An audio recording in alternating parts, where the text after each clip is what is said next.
All right, everybody, welcome back to the 5-Hole Taxi Squad, a 5-hole fantasy hockey presentation. We are here and back tonight on October 31st, Halloween night, to bring to you the Week 4 weekend preview. So, without further ado, Jay, start up the fares and let's get into it.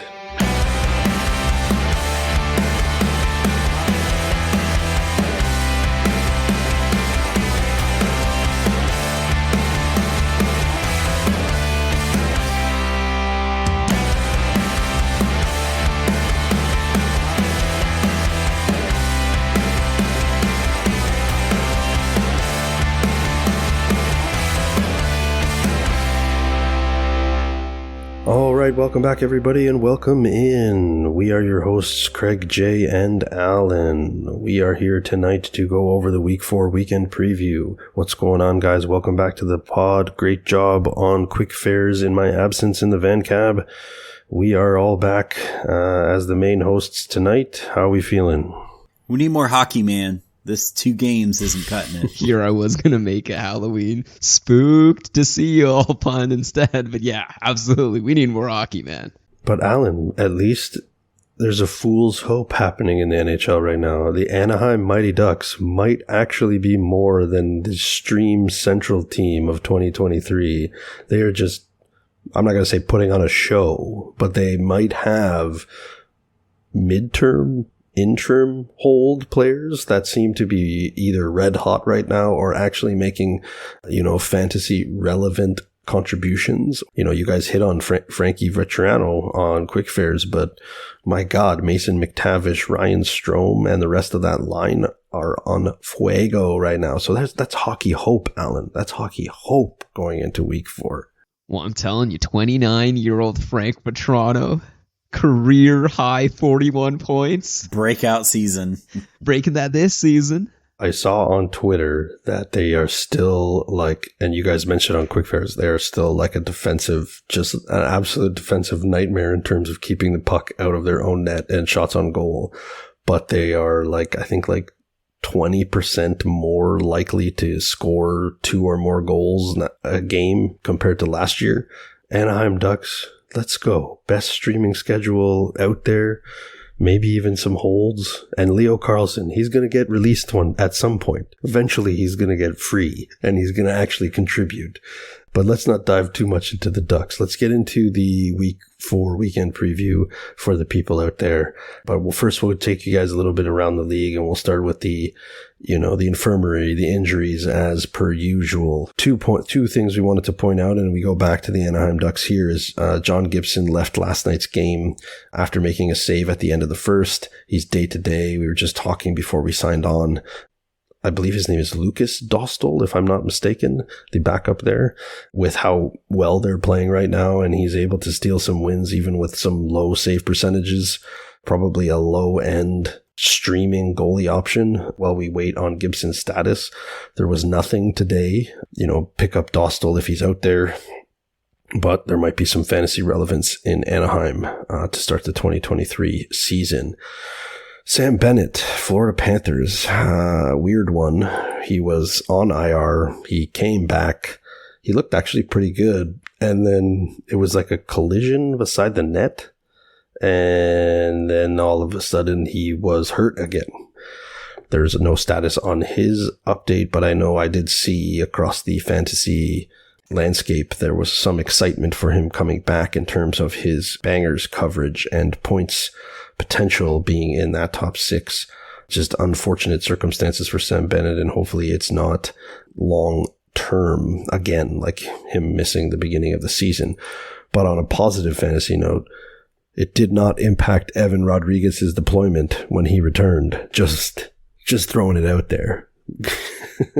He had our Lord and Savior, Evan Rodriguez. He is a fantasy unicorn now. He is all try eligible, one of those sweet unicorns in the fantasy world that shoots a lot and is getting top power play deployment. So give him a little look-see. He becomes even more rare now that he has tri-eligibility. Storylines and other ongoings around the league. Charlie McAvoy, Boston Bruins, he got suspended for 4 games for his hit on Oliver Ekman-Larsson on Monday night. Oliver Ekman-Larsson did leave that game injured. There's no update on his injury status. It was a pretty dirty hit. I did watch the replay. I'm not surprised OEL got hurt, but I'm sure Jay's going to touch on it. But we all know that Montour and Ekblad are practicing now. The return is probably coming very soon for the Florida Panthers, which is probably a very good thing for that team, good thing for the fantasy owners that are holding those individuals. Alan. What? But until that time, if OEL is missing any time, Gustav Forsling is probably going to get slotted right into power play 1 for the Florida Panthers for the short-term future. And then, interesting tidbit, because we always like to talk about, fantasy relevance of the rookies out there. 7 rookies are now within 2 games of the 9-game point. So what that means for the listener out there that may not be familiar with it, once they have played 9 or more games for their respected NHL clubs, they officially burn their first year of their entry-level contract and will most likely be remaining with their NHL club for the duration of the season.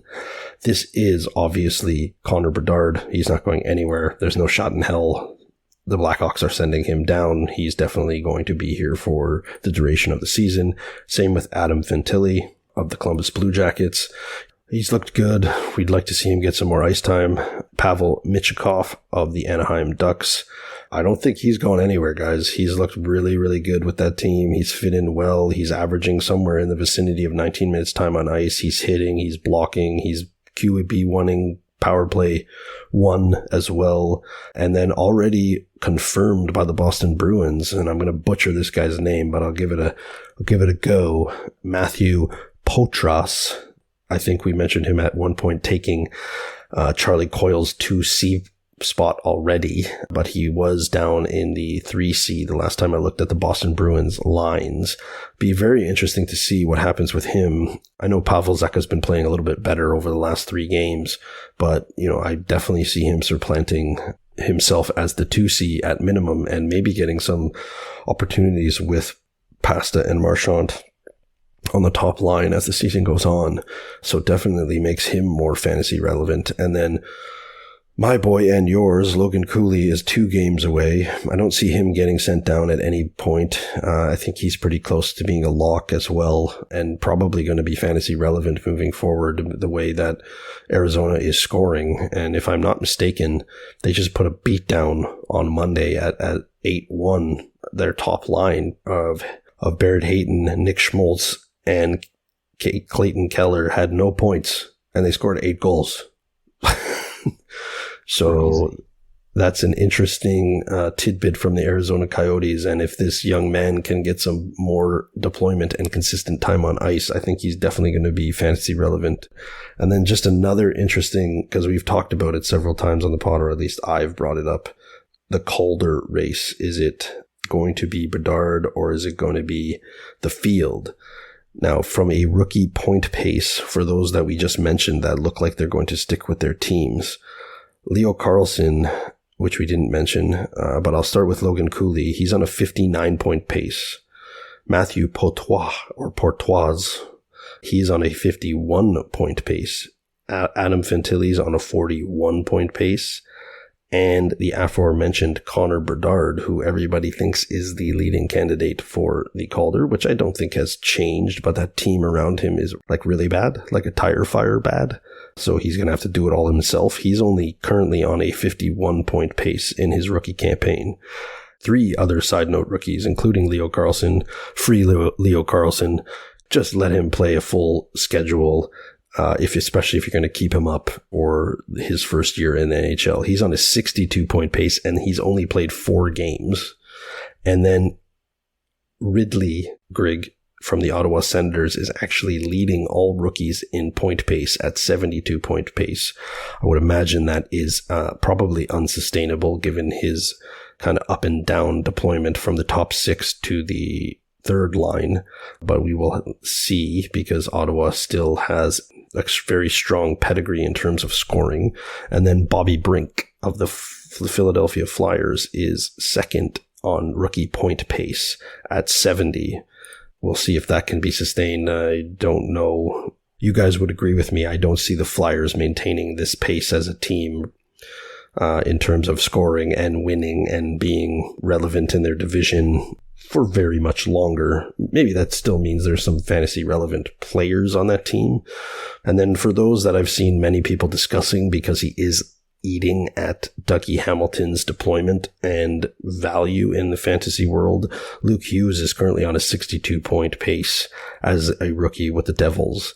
If you don't know this already, he's getting more power play share than Dougie Hamilton to start the season. So that probably has a big part to play in his point pace out the gate. So definitely some rookies to keep an eye on, even a lower end one, if you want to call him that. Luke Evangelista from the Nashville Predators has heated up a little bit over the last week and a half, and he's now on a 51-point pace, getting third line and top power play deployment in Nashville, with a resurgent Forsberg and Ryan O'Reilly kind of leading the way there from a scoring perspective. Before we jump into schedules for the weekend for week 4, we'll just dive into the mailbag from the listeners. And we've got 2 from the Discord that we wanted to give to the guys. Alan, I will give you this one first because the other one is about defensemen, and I don't want to take away that juice from Jay.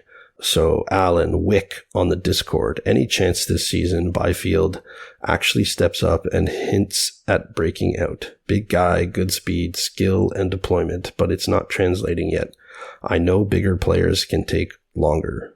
What do we think? Alan, I'll give it to you first. Yeah, well, it looks like he got 2 points tonight, so that's kind of counter to my argument. But no, is he getting the opportunity at even strength? Yeah, with Kopitar, awesome. But I don't think he's getting power play time at all.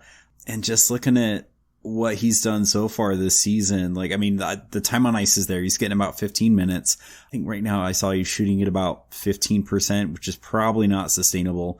I will say his ice time has increased over the last few years, but I don't quite see him as being fantasy relevant hold this year.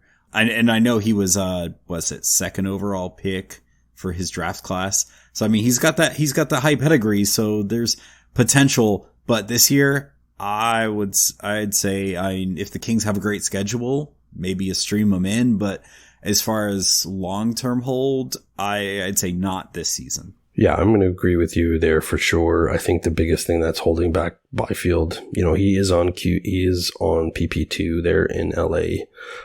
From what I've read and what I've seen, they're actually doing like a 60-40 split this year. It's not pushing that 50-50 share currently in terms of the share across both power plays. But I think the biggest thing holding Quentin Byfield back until his time on ice changes, like increases to that 17 plus per minute game time on ice. I think hoping for a quote unquote breakout from the young man is unlikely. I think they're going to insulate him for quite some time because they can.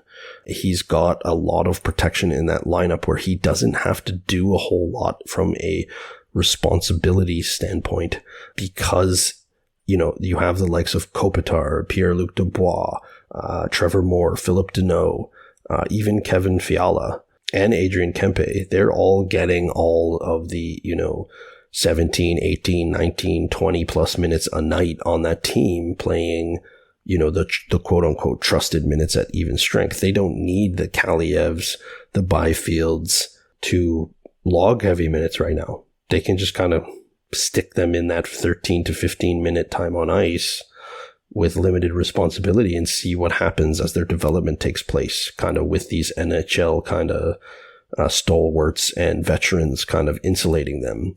So I think until they're given 16.5 to 17 minute or more, I think that's going to continue to limit Quentin Byfield's ceiling, regardless of his draft pedigree and how good he could be. I don't think you're going to see that, at least for a couple of years. I think you're not going to really see opportunity from a Byfield standpoint until Kopitar hangs up the skates. I don't know what you think, Jay. You don't necessarily need, in order for you to succeed in your redraft league, a player that I guess is hinting at breaking out. What you actually want are players that are broken out. And the problem with Byfield is not necessarily that he can't get the 17 minutes in a game. The problem is that that's not consistent, and it's not anything against Byfield. It's not anything against him being a big guy or not being skilled or whatnot. The problem with it is simply that the LA Kings this season are built for competing now. There's Kopitar. There's Dubois. There's Deneau. They have a structured, organized idea already for their team before they stepped on ice of what they want this team to be. They want this team to challenge for the playoffs, and the question really is more not about, oh, can Byfield break out? Oh, is he skilled? Oh, no, the question is, where does Byfield fit for the LA Kings for that goal? The only real goal I can see that can be an avenue for the LA Kings for him to succeed is, and like I'm knocking on wood right here, but if Kopitar gets hurt, like seriously hurt, not just whatever, and he's gone for the season, and the LA Kings have to quickly fall into, well, we can try it out and have Byfield eat up all those minutes that were vacated, or they're going to say, yeah, we're going to drop the whole shebang and we're basically tanking now, and Byfield, you're going to be tank commander. Maybe that opens up fantasy-wise for Byfield to break out and play all those minutes and play all those things, but the way the LA Kings are right now, there's no spot, there's no availability for Byfield to soak up the minutes to be fantasy relevant. Didn't you all guys mention on Quick Fares too, they're like the second highest scoring team in the league right now, and it's kind of sprinkled everywhere. So to Alan's point, like Byfield and Kaliev might have some viability from a streaming perspective when the Kings have a good schedule, but even like this kind of maybe hints at what I was saying before, that they're going to insulate them, specifically Byfield and Kaliev, even more so this year because they're both RFAs next year. Sorry, if I'm that organization and I don't need to play them in high leverage minutes and I don't quote unquote want them to produce at a high level, I'm going to insulate them and conserve their minutes so I don't have to pay them. I can bridge both of them and keep them a little bit longer in the development stage. I'm using quotations and nobody can see me other than Alan and Jay, but of their careers for a little bit longer, because really, why wouldn't you want to do that, especially with Kopitar, signing that extension and being, with the Kings until the 25-26 season before he's a UFA. I would imagine he's going to retire there, right? So if I'm the Kings, I'm not going to rush Byfield's development or his potential to break out in any shape or form, because I don't want to pay him. Because if you look at their cap friendly, my God, they have a lot of money tied up in 6 of their top forwards to at least 2025, 2026 season. To wrap it up for Wick, no. He's not primed for a breakout, but he's a streaming candidate when the Kings have a prime schedule because of where he's playing at even strength. So, Jay, I'm going to give this one to you, and I'm going to try not to butcher this listener's name in the Discord. We're going to call him Jaggy Lonya 8 on the Discord. This is an interesting one. Should Sean Jersey be owned over Rowinski and or Hamilton, Dougie Hamilton, and or Jake Sanderson? Rank them, please. Jersey is a free agent in my league, and he is currently ranked based on their scoring, this is my interpretation of the question, 50th overall in this league. What say you, Jay? Again, everything makes an assumption of, I guess, our own specific league stats. The first one I would say, no matter what, is all these guys, just on a quick glance around, are line 1, or I guess D1 power play 1 guys. So in a vacuum, they will get very similar deployment. Although I have been seeing rumblings with that Luke Hughes setup, and that could be a concern potentially. It's a question if that will stay for an entire season. Sanderson isn't even. Like, he's not even, I think, the power play one quarterback consistently. So that could be an immediate red flag right there on my end in terms of ranking them. The question as well seems to be this league is an interesting format because he just listed out 4D, but he's posing it as if he can't keep all of them. My assumption is he owns Rowinski, Hamilton, and Sanderson, and he's considering dropping one of them for Jersey, is what my interpretation of the question would be. Oh, absolutely. I'm just saying this is a unique league to not have 4D slots if that's his setup and he's required to drop one of them. I would say if Jersey is the free agent, I would definitely say see if you can find another person to drop. Is there somebody else you can drop aside, even outside of your defenseman, where you can hold on to 4?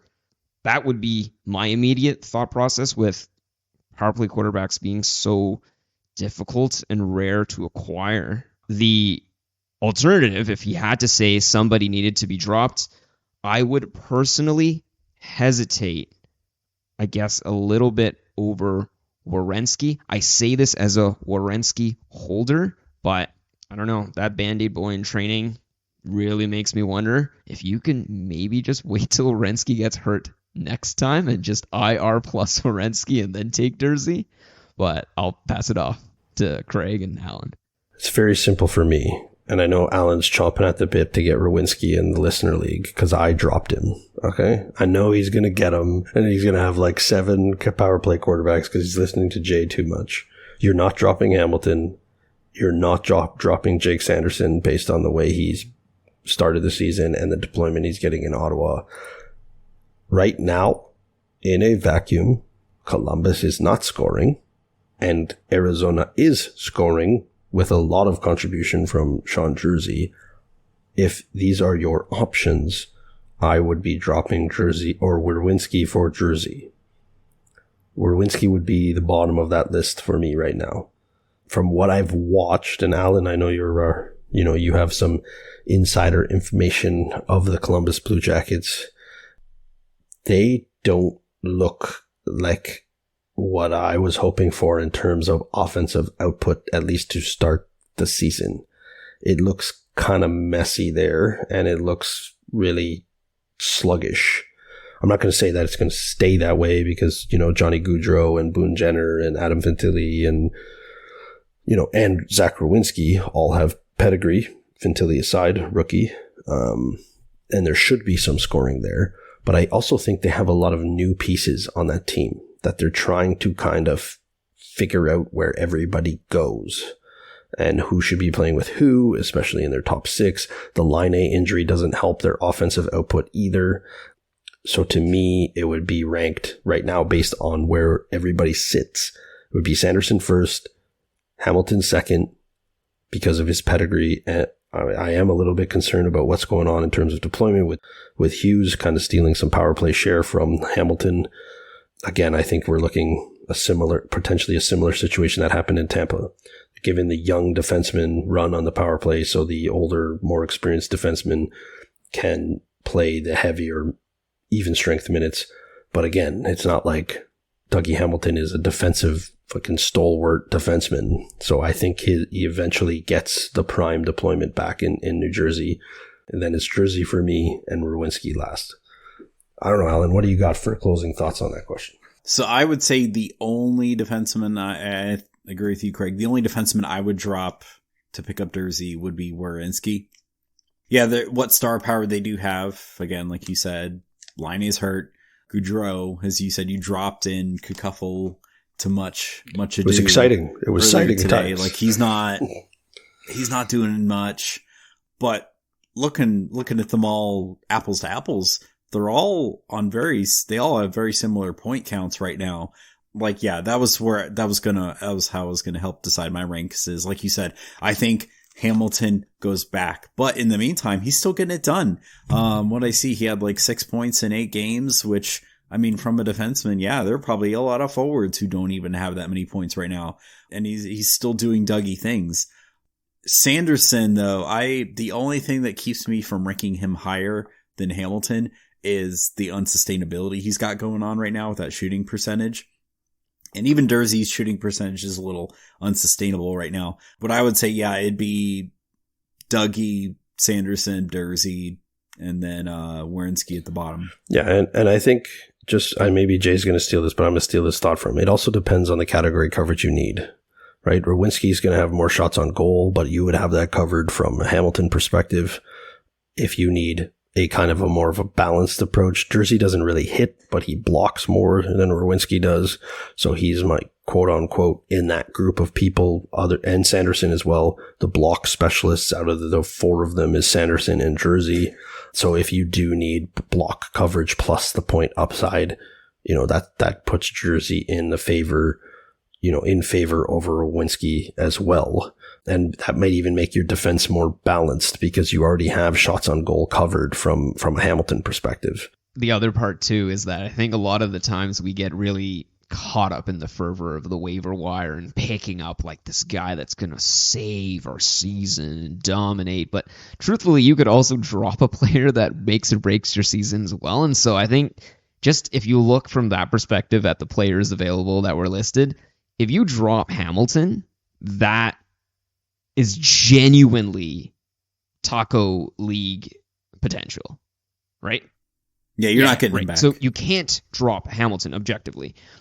If you drop Werenski, and this sounds terrible to any Werenski holders, and I'm one too, but I genuinely think you could drop Werenski and people could forget about him. Because Alan's not going to forget about him. Because truthfully, aside from the PP1 deployment, Werenski truly, honestly has been injured a lot over the past few seasons. He's even been injured now when we haven't even played 10 games. The problem also with dropping Sanderson is these three players are probably just like the perfect spattering of defenseman setups that are on the cusp. Anyway, there's Hamilton. He's your stalwart. I don't know what they're doing in New Jersey, but Hamilton is your bona fide prima donna. He could honestly have been chosen after Makar the next best defenseman. You don't get any of them ever. Sanderson is breaking out possibly if Ottawa's trajectory keeps going to become a similar Hamilton setup. Werenski doesn't have that sort of pedigree. He's not. His team won't let him get to that point of pedigree. Werenski's best setup is he can be he munches all the minutes on a really shitty team. That's his best setup. And honestly, I think that's basically Dursey, right? Like, there's no real difference if you're going Dursey or Werenski or Seth Jones in terms of how they're realistically ceilinged. And you might as well get Dursey for the lack of injury history there. Man, the more I'm talking about this, yeah, you definitely should pick up Dursey and drop Werenski. Jay's convincing himself. Okay, so before we dive into schedule for the week 4 weekend preview and some streaming options, and then Jay will take you through strategy, just a quick couple of honorable mentions from the news in the league. Big Joe Thornton announced his retirement, so the Taxi Squad want to give him a shout out, one of the Iron Men of the NHL. All power to a man who can play 1,714 career games and amass 1,539 points, including 1,109 assists in his career. Craziest stat when I was looking at this, just to give our Big Joe Thornton a shout out. On his career, he is a plus 182 player. So all he does is contribute from a positive standpoint in terms of goals for versus goals against. I didn't actually know that he was kind of a bit of a penalty minute provider earlier in his career too, in his Boston days. I find that interesting. We salute you, Joe Thornton, for a wonderful career spread across the Boston Bruins, the San Jose Sharks, and I guess Toronto and Florida, but the majority of his career was spent with San Jose and Boston. So salute you, Joe. Enjoy your ride into the sunset. And I'm sure those fantasy managers that leaned on you in your Boston and San Jose days, you will be missed. And an honorable mention is Paul Stasny, also announced his retirement. The Taxi Squad salutes those two gentlemen on their retirement, and enjoy the ride in the next stage of your life. And I'm just going to acknowledge this before I give it to Alan, because he put me on blast. Yes, I dropped Johnny Gaudreau in Cupful Tier 8, okay? I am hurting in that league for streaming spots. I am hurting in that league in terms of overall performance to start the year. And he is hurting me in multiple spots.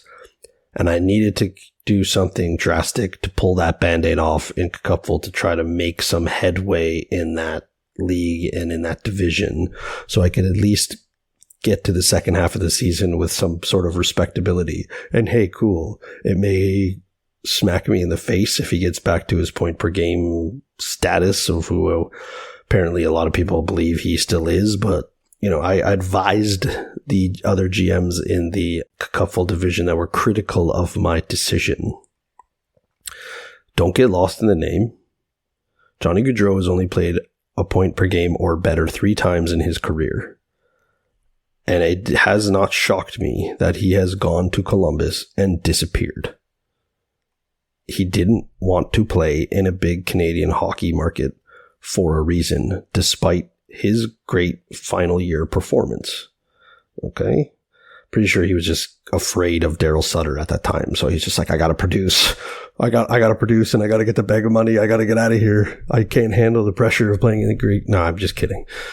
Yes, it's a drastic move to quote unquote drop a star. But I ask you, is Johnny Gaudreau in a categories league where you need hits and blocks coverage a star player in a scoring setup like Cupful that he finished 87th overall last year with the likes of Owen Tippett, Tomas Hertl, Michael Backlund, Travis Konechny, all scoring very similar overall performances to Johnny Gaudreau? And the answer is no. A star on a fantasy hockey team finishes in the top 40 in scoring. Period. Maybe in a full points league where there's no hits and blocks, sure, you want Johnny Gaudreau. But not this guy. When drastic times call for drastic measures, you gotta pull the chute. But that is my cab confessional that I missed in Quick Fares for the people out there. So Alan, why don't you take us away with the week 4 weekend streaming and best schedules? Yeah, well, this weekend's looking a little sparse. The only team that has that sweet Friday-Sunday schedule is Jersey. The teams that have just Friday are Buffalo, Philly, and St. Louis. And then the Sunday teams are Anaheim, Chicago, and Vegas. I think everyone but 2 teams play on Saturday. So there's just not much in trying to pick someone up to get the Friday, Saturday back-to-back or Saturday, Sunday back-to-back.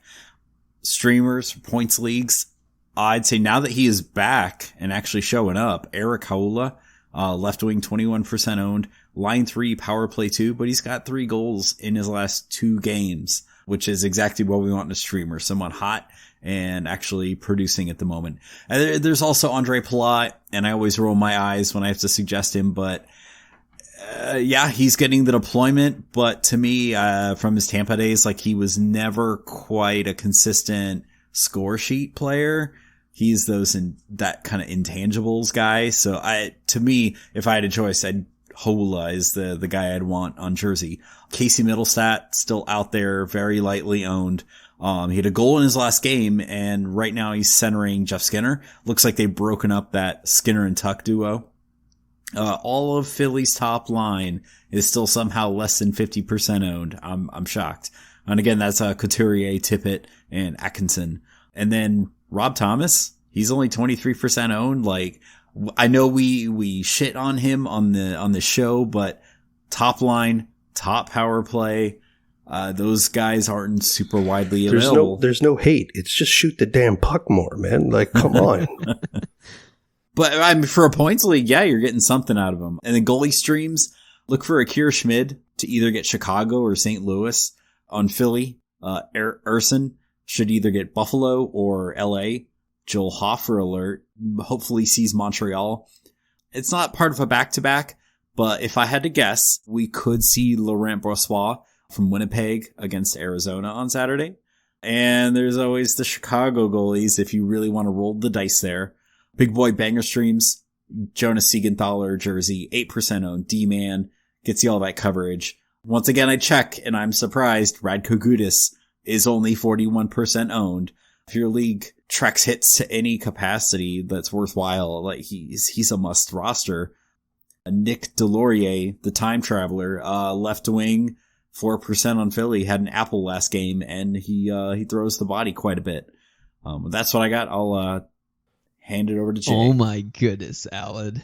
Every single bit of little tidbit juicy stuff you snagged. Oh my goodness, that was incredible. Well, it keeps Jay shorter, so that's good for the people out there. But just before Jay takes it from a strategy perspective, I'm just going to say, Buffalo, what in the bloody hell is going on? Are you fading your own top player in Tage Thompson? You want to explain to me why he's playing with Jordan Greenway and Brandon Biro at even strength? What the fuck is happening? Do they not want to be good this year? Like, I don't understand. Like, put your top 6 back together. That was so successful last year. I know it was slow out the gate, blah, blah, blah, blah, blah. Like, what is happening? I don't even know who Brandon Biro is. Like, they're tanking for Bedard. Like, I don't want to digress so far into, like, can people just, like, leave their star players playing with their star players? Like, what the fuck is happening? Jay, take it away from strategy. To be fair, Craig, you did preempt it slightly with you do need drastic steps and measures. The Buffalo Sabres are somehow bottom of the Atlantic right now. And I'm flabbergasted. But I agree with the idea that something drastic has got to change. Let's dig into the Week 4 weekend strategy.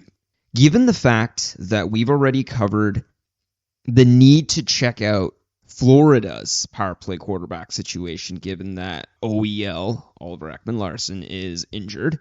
He's day-to-day.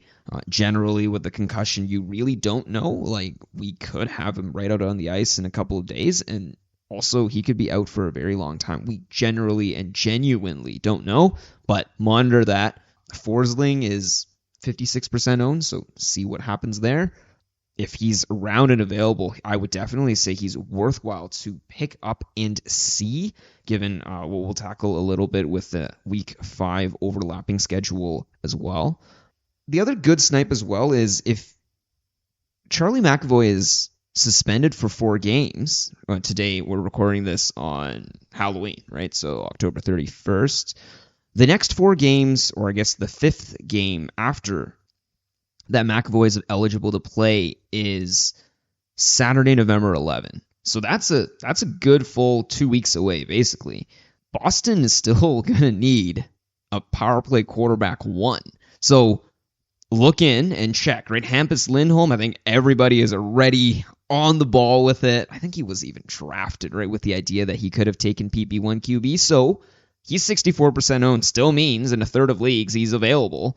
Boston doesn't have that great a schedule on either this remaining Week 4 or upcoming Week 5, but just go check, right? If you can do a heck of a lot worse on your waiver wire than a Boston Bruins power play 1 quarterback.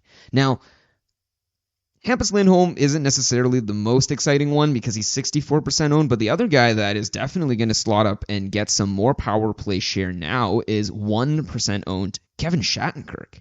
I mean, don't snag him immediately after you hear this because it's like, oh my goodness, Kevin Shattenkirk. No, Boston's schedule ain't that great. No, so don't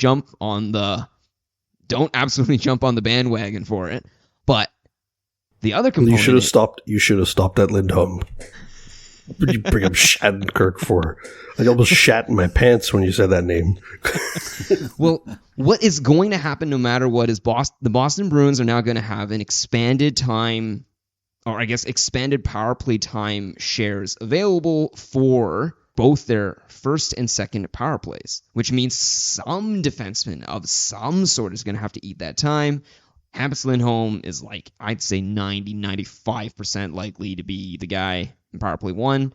Who's going to eat the power play 2 time? There's got to be someone.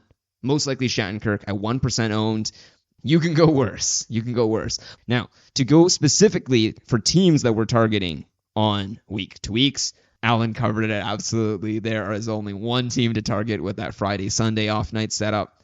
Go for New Jersey, whoever is best available and left. I looked in our listener league. It's not the greatest. There's Haula, Siegenthaler, and man, when you have Akira Schmid, who's not even getting that many games, and he's still 38% owned, and I think he's owned in the league too, it's just a tough team to target. So I would say if you're... Jay, I'm surprised you haven't picked up all those guys yet. Like, what's going on? Are you okay? Like, do we have to check your temperature? So if all those guys are already taken, then your best bet actually is just to save any additional ads for the next slate of players, right? Which are any potential players that play on the Friday, Saturday back-to-back or the Saturday, Sunday back-to-back. Now, Alan did touch up on this too, which is 30 teams play on Saturday. So you're most likely going to be staring at a full bench anyway. But in the off chance you have, a D slot open or a right wing slot open, check up on some of these teams, right? So 3 teams have a Friday, Saturday back-to-back. There's Philly, Buffalo, St. Louis. Philly, we've honestly exhausted the pipe out of that team already. But again, yeah, they play on Saturday. So, Friday, Saturday, sure. If you can fit them in, you might as well take them in at least for the Friday. Buffalo is one of those teams that plays a Friday, Saturday back-to-back. I don't really think it's worth mentioning them given the fact that Dylan Cousins isn't really producing that much either, and he's still 83% owned because everybody assumed that the Sabres were just going to rock the fantasy hockey world. You're looking at names like Casey Middlestat, which doesn't make me too excited, to be honest. So let's just move on. If there's an better available Buffalo player, sure, go for them. That hurts me so deep down. Tage, come back to us. Come back to us. St. Louis, though, is a treasure trove that has not been unpacked yet. Alan already tacked on it. Robert Thomas, guys, line 1, power play 1, 23% owned. Come on. Yes, Craig was also right. He doesn't shoot the puck, but maybe these 2 upcoming Friday, Saturdays, he will, just for us. Probably not, though. Braden Shen, 36% owned. Also PP1. Torrey Crew, we preached so much about power play 1 quarterbacks. 21% owned. Torrey Krug, there's no week to own him, but if there is a week, it's this weekend. Get him on. St. Louis actually is such a poor fantasy team to own that they have basically power play 1 guys everywhere. Kasperi Kapanen, I don't even think you even remember this guy. He's 1% owned. Most of the league doesn't really remember him either, but he's on the power play 1. A couple of other teams to note and mention, I guess, specific strategies are then you have not just the Friday, Saturday back-to-back, then there's the Saturday, Sunday back-to-back. I'll just mention it quickly to roll through. There's Vegas and there's Chicago.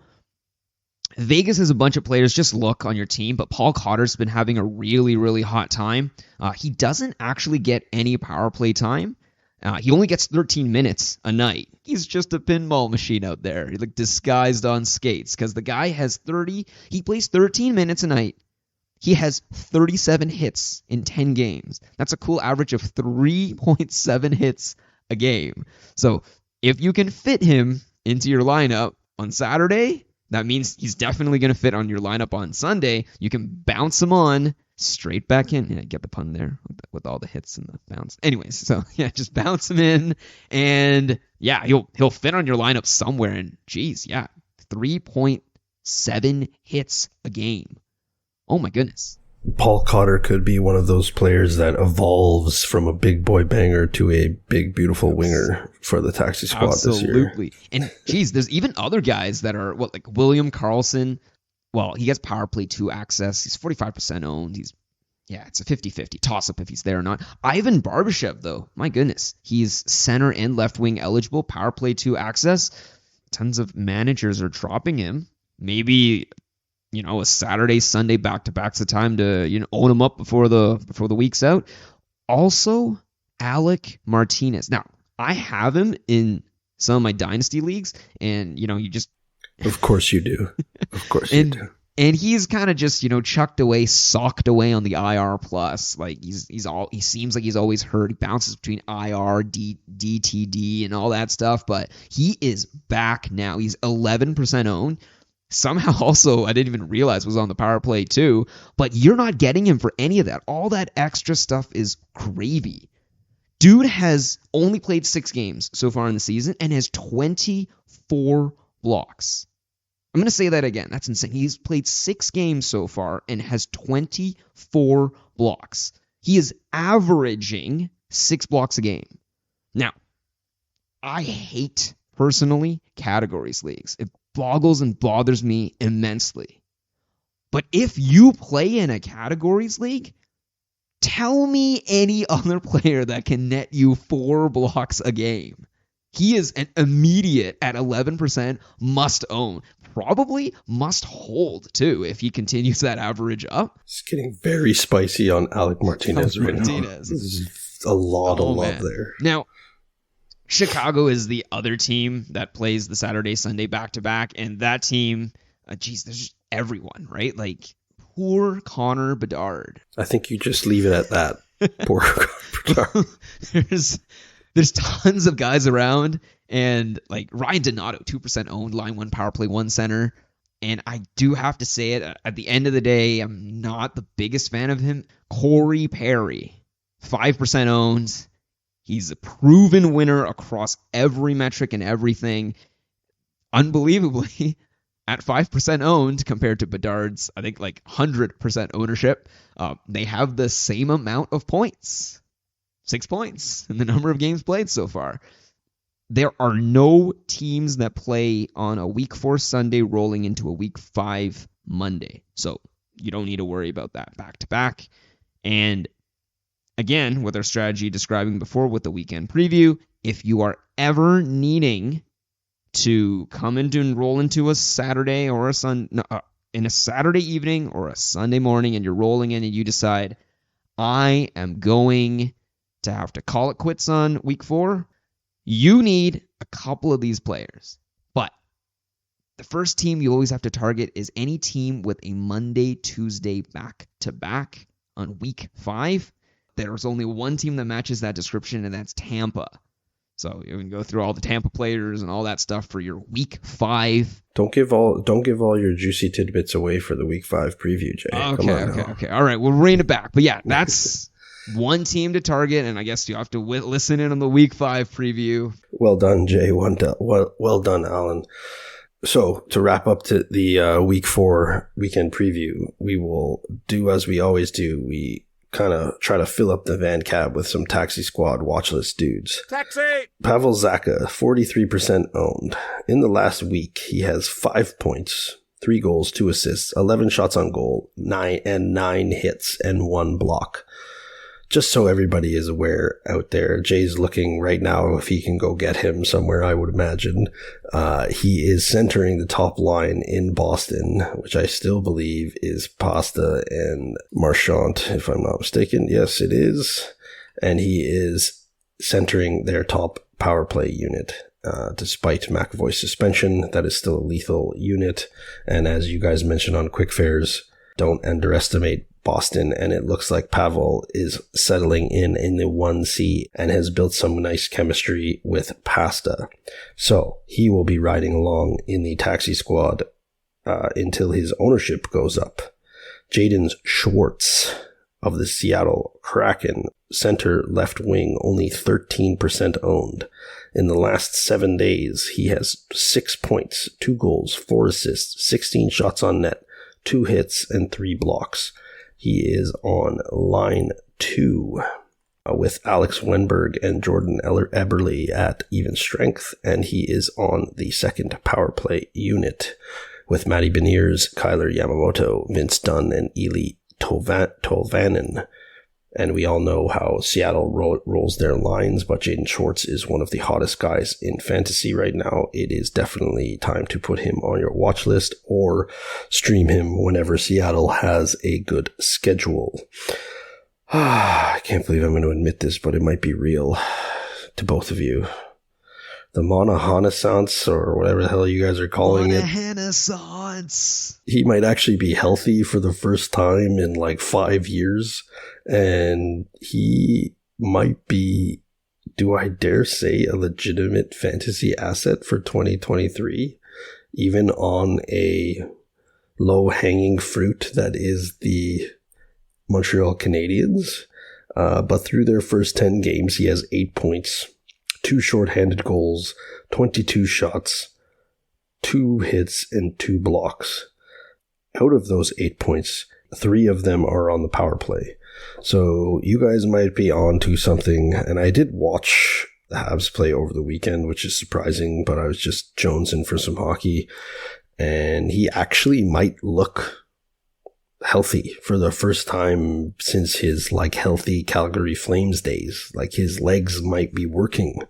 Does help when he's getting, all of the deployment with the Habs.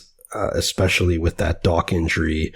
He's definitely getting prime deployment, not so much at even strength, but he's getting 20 plus minutes a night with Tanner Pearson and Brendan Gallagher at even strength in that third line kind of shutdown role. But he's also on the top power play. Man, you guys might have been onto something early in this season. He's only 22% owned at this time.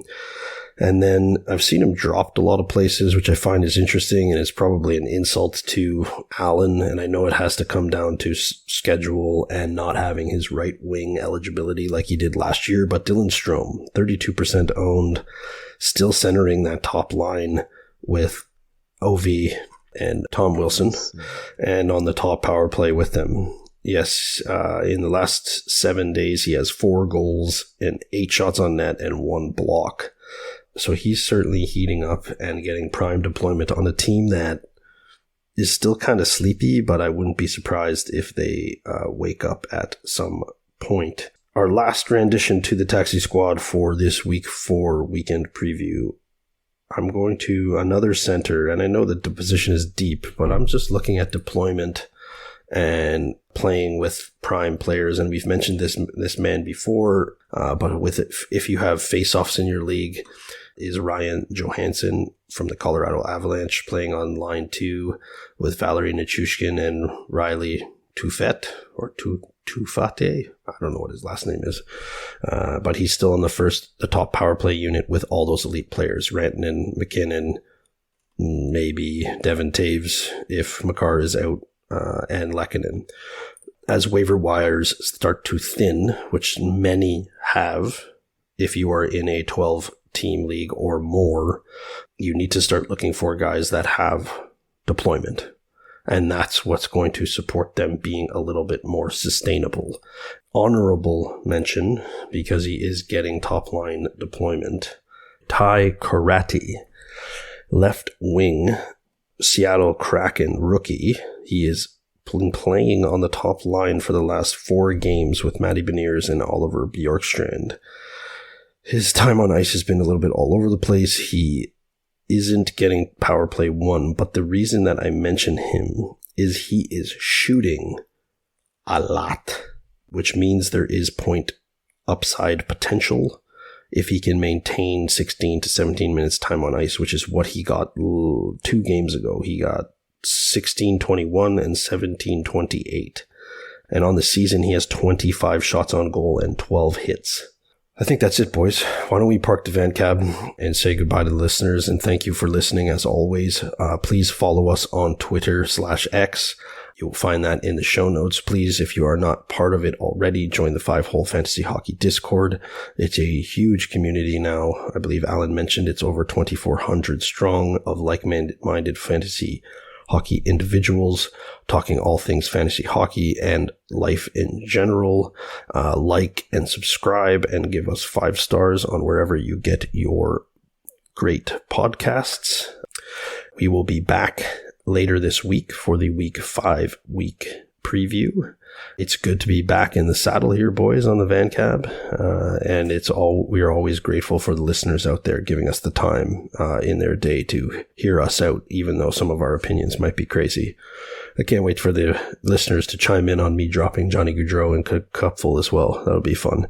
And don't forget to, if you haven't already, check it out. Please check out Mike Rogerson's 5-hole fantasy hockey guide. He is through 5 episodes on that limited series. 2 more to come. Take a look at that if you haven't heard it. It's some good stuff, especially if you are new at fantasy or new at commissioning a league. With that said, as always, it's all love. We will be back soon. We'll park the van cab for now. Jay, turn off the fares. Let's get the hell out of here. There's much more hockey to come this week. Good luck in your matchups. We'll be back very soon. Keep tanking hard for Bedard, Buffalo. We'll pick you up later. Good night, everybody.